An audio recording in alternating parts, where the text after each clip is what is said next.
Hello friends, आज की इस वीडियो में हम एक इन्वर्टर को 12 वोल्ट की मोटर से कनेक्ट कर चलाएंगे।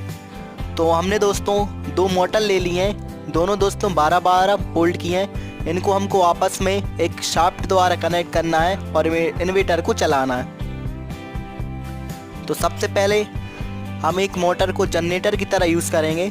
इस मोटर के वायर्स को दोस्तों हम इन्वर्टर के साथ कनेक्ट कर देंगे। तो इस प्रकार दोस्तों आपको इनको कनेक्ट कर देना है मोटर के साथ। तो इन्वर्टर की वायरिंग दोस्तों हो चुकी है मोटर के साथ। इसको रोटेट करने पर इन्वर्टर हमारा काम करना स्टार्ट कर देगा।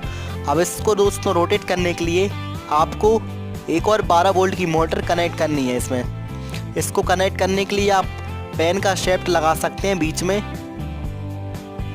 तो इस प्रकार दोस्तों हम इसको कनेक्ट कर देंगे आपस में। तो ये दोस्तों आपस में कनेक्ट हो चुकी है। अब इसको चलाने के लिए हमें एक 12 वोल्ट की बैटरी चाहिए पड़ेगी।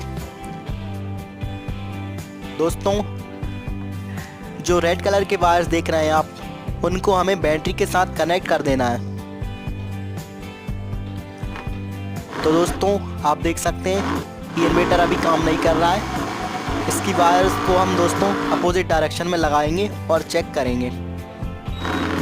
तो दोस्तों आप देख सकते हैं इन्वर्टर काम करने लगा है और स्पीड से दोस्तों चलाएंगे तो इन्वर्टर काम करने लगेगा। दोस्तों प्लीज़ चैनल को सब्सक्राइब कर लें, साथ ही में बेल आइकन को भी प्रेस कर लें, जिससे हर आने वाली वीडियो आप तक पहुंच सके।